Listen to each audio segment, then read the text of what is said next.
Hi everyone, this story is called The Return of Daddy Shortlegs. This odd looking creature is called a daddy longlegs. They look like a spider and move like a spider, but they aren't actually a spider. They are more creepy and irritating, incredibly irritating. They have wings that enable them to fly, but even in the air, a daddy longlegs is not much use. They flap about in all directions, landing in the most annoying places.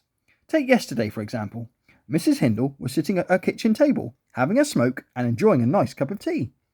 She was just about to take her last sip when something flapped in through the kitchen window. It landed on top of the cup. It was a daddy longlegs. Boo! Went the creature on the cup. It made Mrs. Hindle leap out of her chair. Wah! Len, get in here! There's a spider in my cup of tea! She shrieked. Ha ha ha! Calm down, Joyce. Don't be so daft, replied Mr. Hindle. Len, it keeps looking at me. Maybe it wants to eat you, he replied, trying not to laugh. Len, get rid of it! Get it out of my kitchen! Mr. Hindle grabbed the fly swatter, which was hanging up on the wall. He began to chase after the daddy longlegs. Look at him run, Joyce! We've got him on the run! Splat, swipe, swat, splat, swipe, swat.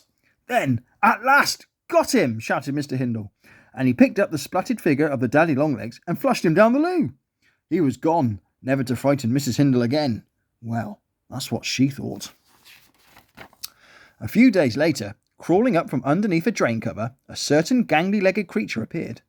Daddy Shortlegs was angry. He wanted payback for being flushed down the loo. Nobody flushes me down the toilet and gets away with it, he said to nobody in particular. Daddy had a plan. What he needed was an army, so he went to find one. He began by looking in all of the gardens down the street. He soon stumbled across a rather angry-looking ant trying to reach some blackberries in a prickly bush. Excuse me, said Daddy, tapping the ant on the shoulder. Wah! Who did that? Called an angry voice. The ant was so spooked, he jumped into the air and landed in the bush. Yow! He squealed. Get me out of here! The ant was covered head to toe in prickles.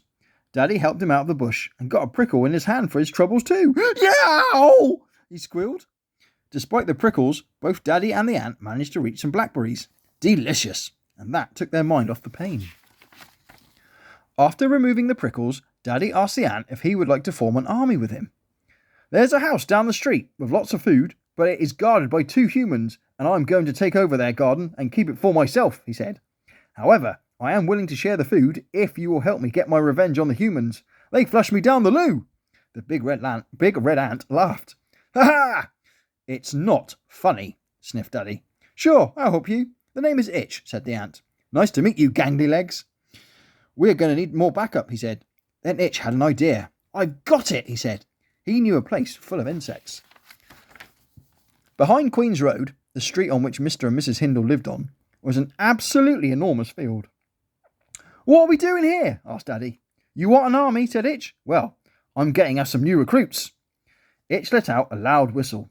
Soon they were surrounded with bugs and insects of all different shapes and sizes. Hello everyone, this is Gangly Legs. He needs some help to defeat some humans who flushed him down the toilet. There is a house across the road which is big enough for us all to live in, and there is plenty of food to go around. The garden is heaven, said Daddy, and I want it. I want it all. Will you help me in my quest for garden domination? He asked. Yes, came the replies. Excellent, smirked Daddy. He had achieved his goal. He had assembled an army. There was Stitch the Slug. He was big and orange, very grumpy, and a bit of a know-it-all. Extremely bossy too. Wiggy the Earwig was a serial troublemaker. He was always up to mischief. Daddy put him in charge of the ground forces. Also, there was a moth called Pinch. He was in charge of the insect air force, including Buzzer the Bee, Stinger the Wasp, and Dopey Dave the Butterfly. Dave was a funny creature, often finding himself on the end of jokes from the other insects. Dave thought he was a doctor and treated the others as his patients, much to the amusements of everyone else. So, with his army assembled, Daddy crept his way back to the garden of number 29. They snuck in through the hedges and under the gates. Just look at the size of this garden, said Itch. Oh yes, I could get used to living here, he said, and he made his home in a flower bed. Oh, it's okay, I suppose, said Stitch pompously. He made a new home under a plant pot next to Mr. Hindle's giant vegetable patch. Wiggy dug a tunnel underground and set up a home under the shed at the bottom of the garden. The flying insects all made their homes in the apple trees. "This is the life," smiled Buzzard the bee. The insects went to bed that night feeling excited for the day ahead.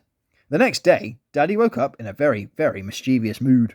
"I have a plan," he smirked. "Wah-ha-ha-ha-ha!" He gathered his army together by the drainpipe. "This is what we're going to do," he said, and he whispered it to the others. But what was Daddy planning? Mr. and Mrs. Hindle had better watch out. To find out what happens next, you'll have to wait until the next story. Hope you enjoyed this one. We'll see you again next time.